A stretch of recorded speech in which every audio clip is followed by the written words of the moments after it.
साथियों, जीडीपी यानी सकल घरेलू उत्पाद की वृद्धि की गणना से अर्थशास्त्रियों को केवल यह पता चलता है कि उस साल देश का उत्पादन घटा या बढ़ा।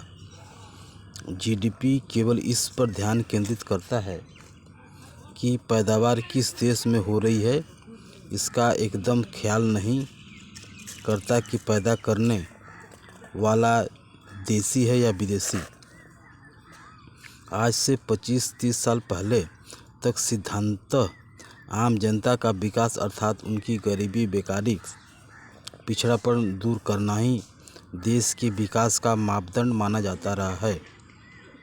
लेकिन बाद में औद्योगिक व कृषिगत क्षेत्रों में विकसित तकनीकी वाली आधुनिक मशीनों के इस्तेमाल किए जाने से उत्पादन में काफ़ी वृद्धि हुई।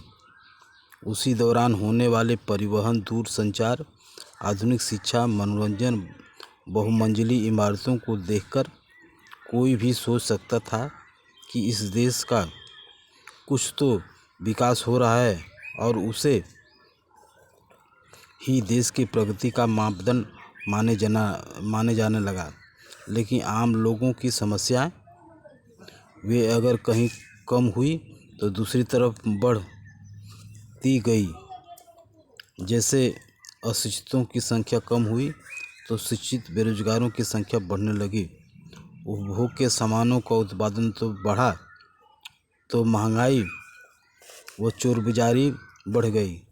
कारण जिन उद्योगों, कंपनियों, वित्तीय व सेवा संस्थानों की संख्या उत्पादन, आमदनी व उनकी खरीद बिक्री के लिए विकसित की गई चमचमाते बाजार की समृद्धि को देश का विकास मापा जाता रहा है, वे सभी न तो वास्तव में सामाजिक और कानूनी तौर पर केवल अपने देश की और न ही अपने देश की आम जनता की संपत्तियां हैं, बल्कि वे संपत्तियां यहाँ के देशी व विदेशी पूंजीपतियों, व्यापारियों व अपने देश के उच्च स्तर के राजनीतिक नेताओं व नौकरशाही वर्गों की व्यक्तिगत या उनकी कंपनियों, ट्रस्टों या सोसाइटियों की संपत्ति है, जो कुल मिलाकर देश की सत्ता चलाने वाले या सत्तारूढ़ वर्ग कहलाते हैं।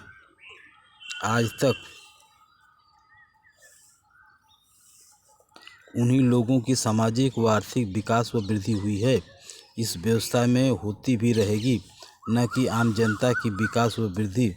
इसलिए मौजूदा समाज व्यवस्था व सरकार में जनता का विश्वास पैदा करने के लिए कुछ समयों के लिए ही सही विकास के मापदंड को जीडीपी के आधार पर मापा जाने लगा। आजकल कहा जा रहा है कि देश की आर्थिक वृद्धि व विकास को ऐसे किया जाए कि समूची जनता का विकास यानी सबका विकास हो। सबका विकास, सबका साथ विकास करने की घोषणाएं भी की जा रही है। आर्थिक शब्दावली, जिसे जीडीपी या सकल राष्ट्र उत्पादन कहा जाता है, उसे अगर इस गहराई से देखें तो घरेलू उत्पादन या राष्ट्र उत्पादन कहा ही नहीं जा सकता। आज के अंतर्राष्ट्रीय जगत में और उस जगत में भारत जैसे देशों की स्थिति को देखते हुए हमें यह कहना पड़ेगा कि ऐसी आर्थिक शब्दावलियाँ और उसके भावार्थ आज अपना मतलब खोते जा रहे हैं। कम से कम सापेक्षतः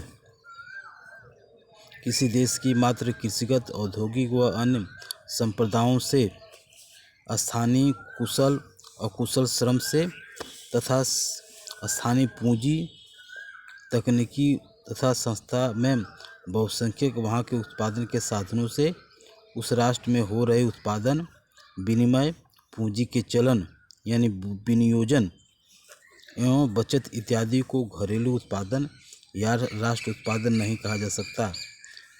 और तब तक नहीं कहा जा सकता जब तक विदेशी पूंजी, तकनीकी कुशल श्रम, दिशा निर्देशन की भूमिका सकल घरेलू उत्पाद में, विशेषकर उत्पादन के उन्नत क्षेत्रों में वैसे ही निर्णायक हो जैसे कि उस राष्ट्र की अपनी पूंजी तकनीकी व दिशा निर्देशन की भूमिका निर्णायक हो। इस संदर्भ में यह तर्क कि विदेशी पूंजी तकनीकी संसाधनों की संख्या या मात्रा बहुत कम है अथवा आर्थिक व राजनीतिक दृष्टि से प्रभावपूर्ण नहीं है, यह केवल उन लोगों का तर्क है जो विदेशी पूंजी का, आज के अंतर्राष्ट्रीय श्रम विभाजन का तथा पूंजीवादी व्यवस्था का न तो माने मतलब समझते हैं और न ही महत्व अथवा सब कुछ जानते हुए भी महज अपनी स्वार्थ अंधता में भ्रामक बातें करने के आदी बन गए हैं। उपरोक्त बातें यहाँ स्पष्ट करने के पीछे हमारा एक मकसद है। भारत जैसे किसी भी देश का जीडीपी और उसमें सालाना वृद्धि जब तक विदेशी पूंजीवाद की आपसी गठजोड़ से होती रहेगी, उसे ठोस रूप से न तो घरेलू उत्पादन या राष्ट्र उत्पादन कहा जा सकता है और न ही वैसा कहना चाहिए।